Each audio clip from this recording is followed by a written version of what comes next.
Yeah, well, yeah, more than anything, I want to say that team we saw today played a heck of a game, and I think we had something to do with them playing so well. But they were on a mission, and they played for 40 minutes about as good offensively as anybody that's I've seen in a while. Even going down to Wallace at the very end of the game, throwing in one at the end of the shot clock. He hadn't made one in his career. So just the way it goes on days like today. That's when Wallace made that, I was like, that's Yeah. it. Finishes this team off the way it was. Yeah.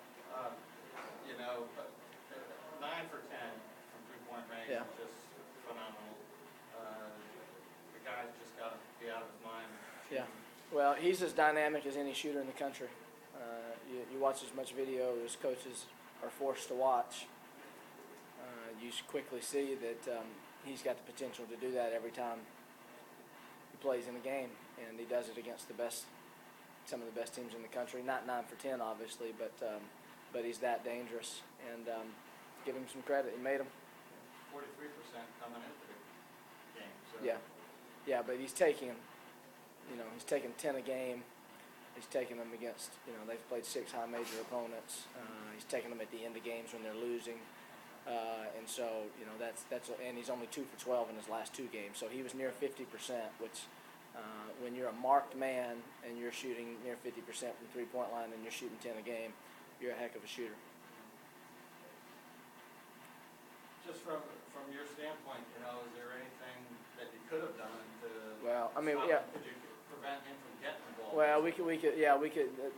The only different way to approach it is not to let him catch it at all, and that's what we tried to do in the second half.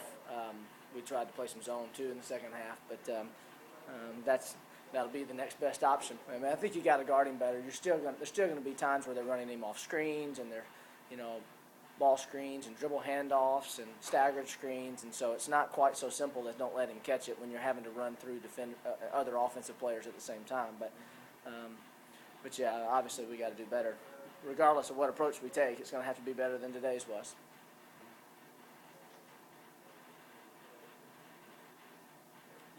Right now, 14th game of the season and double-digit losses right now. Yeah. Do you start? How do you approach it with the team? We're 1 and 2. Okay. That's how we approach it. That's all I care about is how we do it in Atlantic Sun play. I mean, we tried to win every one prior to this, but that's where we're going to be measured. In my opinion, that's where we should be measured. And we're 1 and 2, and we got a home game on Monday. We'll win that. We're 500, and then we'll move on to the next weekend. But that's the only way we're. That's all we talk about is conference play. Thanks. Yeah, no problem.